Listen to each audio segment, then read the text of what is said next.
All right, let's move on to the next part. On here, what is a cluster?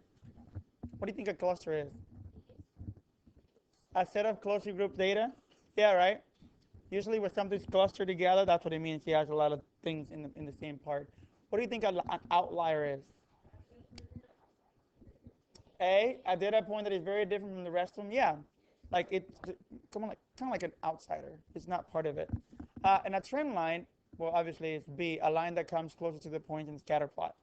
That's what we're doing today, scatter plots, which are fairly easy. Uh, Here's a good example. So look at the table though. The table is not giving you the values in order. And generally you find them that way. They're going to be all everywhere. And then it is up to you, not up to you, it is your responsibility as the person evaluating this to look at the higher numbers and the lower numbers and see what's going on there. So what is the highest distance you see? Distance 5 and 55, right? So for that means for 5 miles it'll take them 55 minutes to run that. And notice again that the trend line is just scatter plots, and then you find a not a pattern. You're looking for a direction of the line. That's it. If you remember correctly, when we did finding what was a linear and nonlinear equation, we were doing this. And if the points met on the same line, then it was no longer a an equation, right? This is different. Do not confuse those two. This is talking about a trend line, something happening, not about whether it's an equation or not. A function, yes. Sorry, perfect. It was a function. This will not be a function, however, it's still a trend line. Same there. That's another way to show you that it doesn't always look like a straight line. You kind of draw a line through the middle, like we did before. So here we go. What we're going to basically focus on is finding an association between the x and the y-axis. So when you create the scatter plots, you want to see if the points are going on a particular direction, if the x values are affecting the y value. If the points are everywhere, is there any kind of association?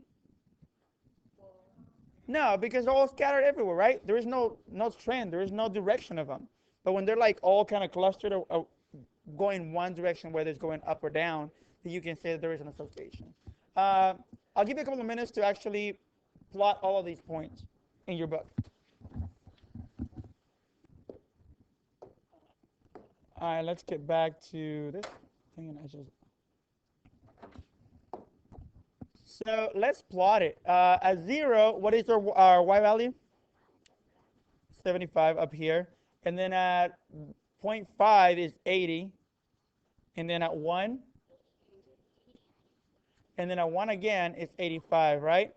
Notice that it has two values on the y for the x, and it does not matter.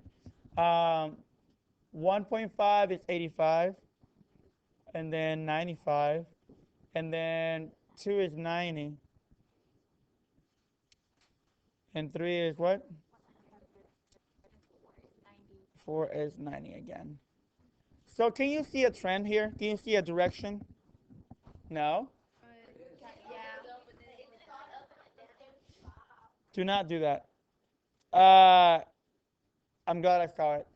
Whenever you're doing trend lines, you never, ever, ever connect the dots. They are not meant to be connected. Do not connect the dots because that's a different kind of graph, and we call that a line graph. We are not doing line graphs. So please keep them all scattered.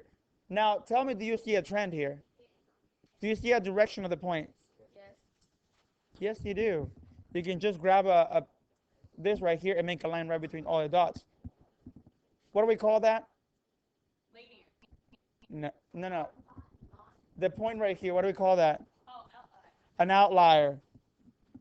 Those are there basically kind of throw you off sometimes, but those are eliminated whenever you calculate all the average and all that stuff. There might be more. But I want you to see the trend. The trend is basically where all the points are clustered going one direction. That's what it means. So when I ask you, do you see a trend? Well, of course you do. The points are going one direction, right? They're going up. It's positive trend. That one over there, forget it. It's called an outlier. It's out there for whatever reason.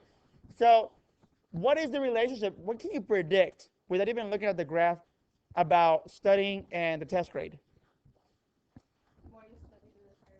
Yes, it was more of a common sense kind of, rather than mathematical. A prediction will be that the more you study, the higher your grade, right?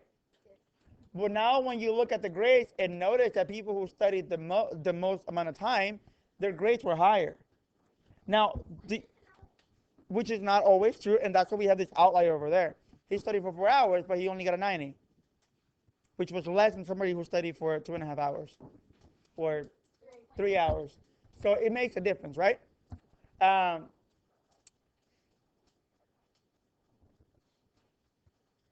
do you think this trend line will continue forever? When will it stop?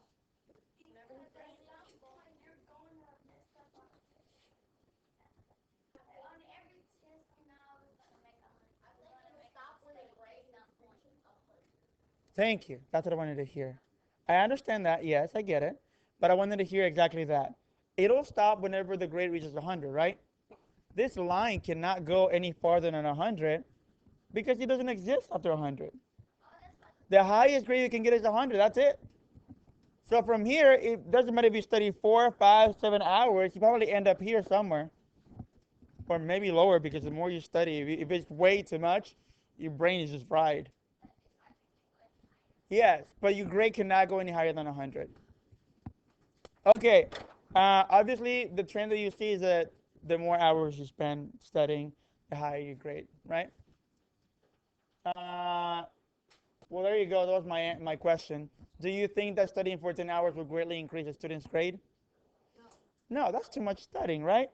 If you study for 10 hours on one test, most likely your brains will be like over it at some point, and then probably stay in the same uh, part. So again, here we go with the clusters and outliers. Uh, do you see any clusters in this table? Around where?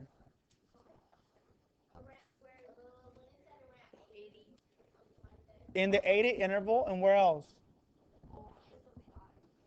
And the 50 interval, right? There's some clusters there. Uh, do you see any outliers? This guy right here. It seems like it doesn't belong anywhere, right? Um, what can you tell me about the eruptions and the intervals? By looking at the graph, what can you say about the duration of the eruption and intervals? They're not necessarily constant, they're still scattered.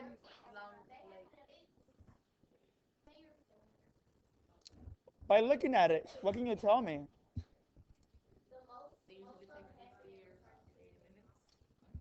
Yeah, you could say that. By rephrasing what she said, um,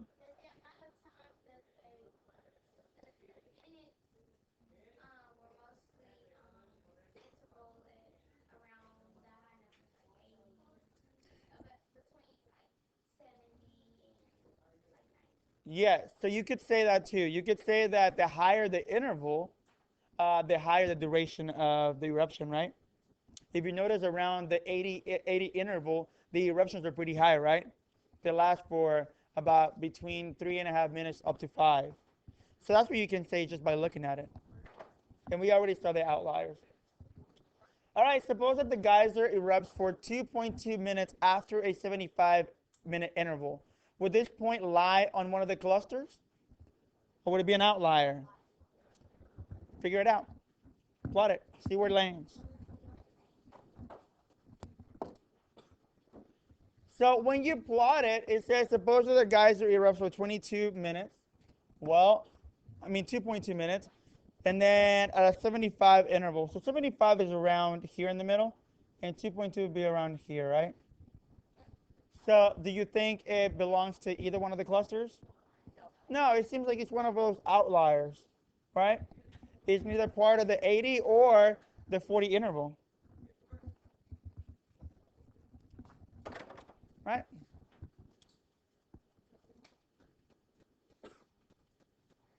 Blah, blah, blah. Oh, this is good. Yes, you will. Suppose the geyser erupts after an 80-minute interval. Give a range of possible duration times for which the point on the scatter plot would not be considered an outlier after the 80 interval. So basically this way, right? from which point would it not be considered an outlier? What duration? You can say, you can't say 4. They want a range. Yeah, from 3 to 5, you could say if it lands from here all the way to here, then it will still be part of this guy right here, right? Yeah. Well, you're saying that's where the other cluster is. That's why. Not because it cannot go any further, but because if it lands there, it's going to land close to the other clusters. So it'll make it part of the cluster. They can still move up. They're asking you, where does he have to land in order for it to be part of the cluster? He has to be around there. That's why. Between the 3 and the 5 range, right? Between these 3 guys. 2 guys, actually. All right. This is easy. You just look at it, really. The association, again, it's positive. And you're probably thinking, well, I don't see a line. Well, not necessarily a line, but if you draw one through it, there is a positive association, right? Same here, a negative association. And here, they're just all over. That's what I meant by all over. There is no direction of the points. That means there is no association. Do we have any questions on those? No? Good. All right, Susan asked 20 people if they would buy a new product she developed at each of several prices. The scatter plot shows how many of the 20 said yes at a given price. Describe the association between the price and number of buyers. So what do you think? What do you think happens there? Why is it decreasing? Why can you see that it's decreasing? The what? So what can you say about the price and the buyers? Negative.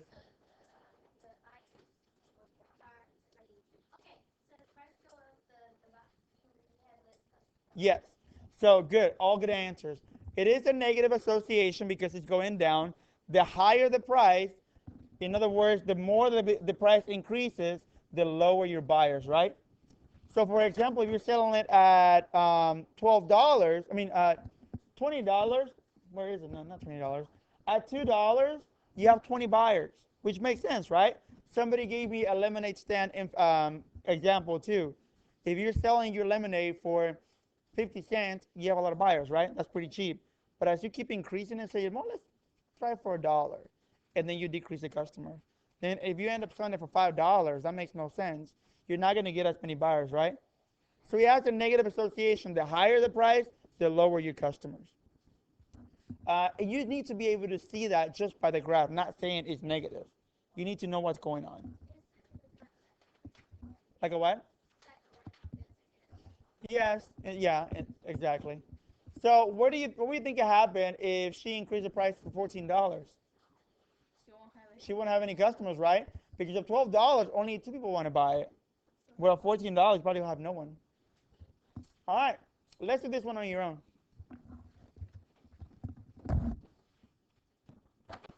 All right, the plot shows the reading level and height for 16 students in the district. Describe the association and give a possible reason for it. What is the association? It's a positive one, yes, because it's going up. And like Sabaria said, the shorter they are, the lower the reading level. Which, if you flip it, it means the taller you are, the higher the reading level. Now, does this make sense to you? No. Do you think that just because someone is taller doesn't mean they're better readers? No. Then what could be the possible? Exactly. They're getting older. Not exactly, but the older you get, the taller you are, right?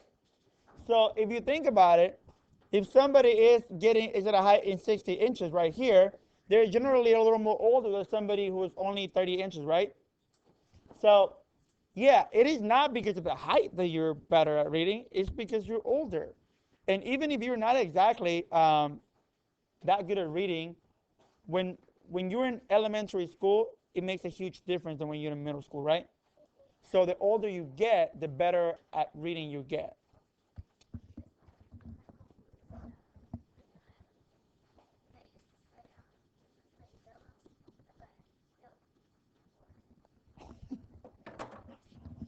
So for these, it makes it, I just want you to focus on the idea that it's not exactly the height. Sometimes they give you two different types of information and they have nothing to do with each other. But once we change the height and say we use age, that makes a lot more sense, right?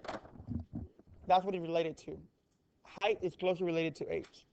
I'll leave you uh, this as a DOL. All right, so let's connect them. Whenever you're at 6, you're at 45. 8 is 50. 10 is 55. 12 is 61. And then 14 is 63. Do you see a trend there? Yeah, right? Again, you will never get a straight line. You have to see direction, just direction.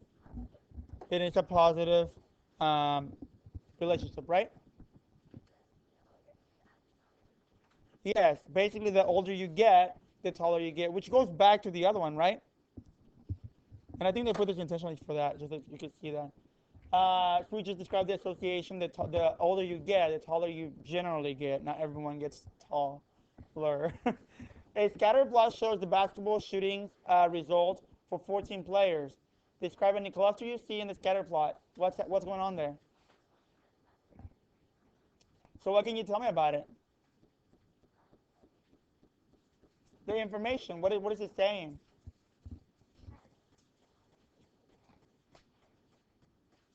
I mean, I see that. I can see the numbers. But what can you tell me about the number of the shots attempted and the shots made?